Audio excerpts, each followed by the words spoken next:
자, 북미 두 정상의 속내를 살펴보는 정상회담 인사이드입니다.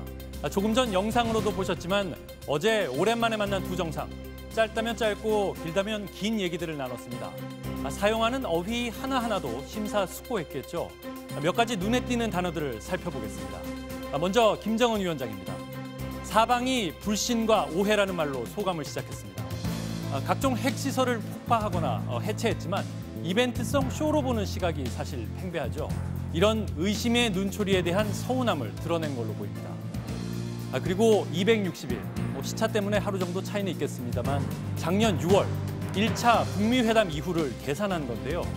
그냥 8개월 만에 또는 작년에 이어 정도로 얘기를 하지 않고 정확하게 날짜를 세고 있었다는 건 그만큼 이 회담에 어떤 자세로 임하는지를 보여주고 싶었던 걸로 보입니다. 또 그 시간에 많은 고민과 노력 그리고 인내가 필요했다고 밝혔는데 북한의 내부적 불만, 여러 선제적 조치에도 불구하고 아무런 상응 조치가 없는 데 대한 내부 불만을 토로한 걸로 보입니다.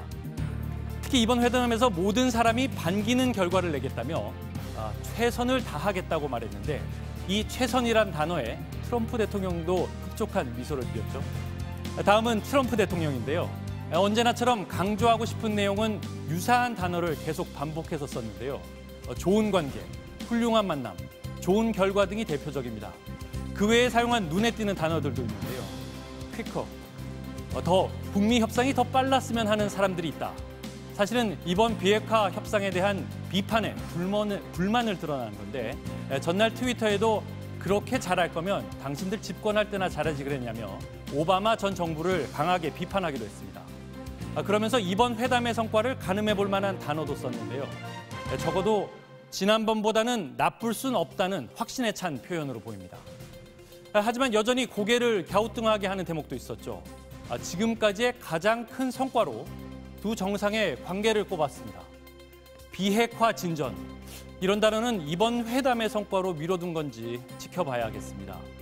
특히 북한의 경제 성장과 관련해서는 별도의 문장에서 언급하기도 했는데 엄청난, 믿기 힘들 정도, 무한한 등의 비슷한 단어를 연속적으로 사용하며 북한의 경제 성장 잠재력을 강조했습니다.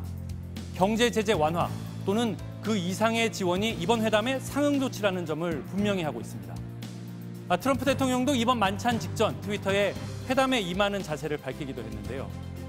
어제 오늘 미국 국내 상황을 봐서는 정말 열심히 할 것 같은 상황이긴 합니다.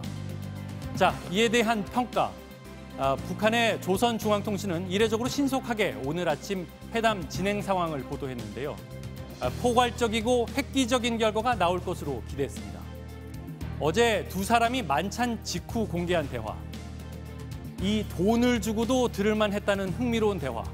그 내용이 오늘 공개되길 기대해 봅니다. 지금까지 정상회담 인사이드였습니다.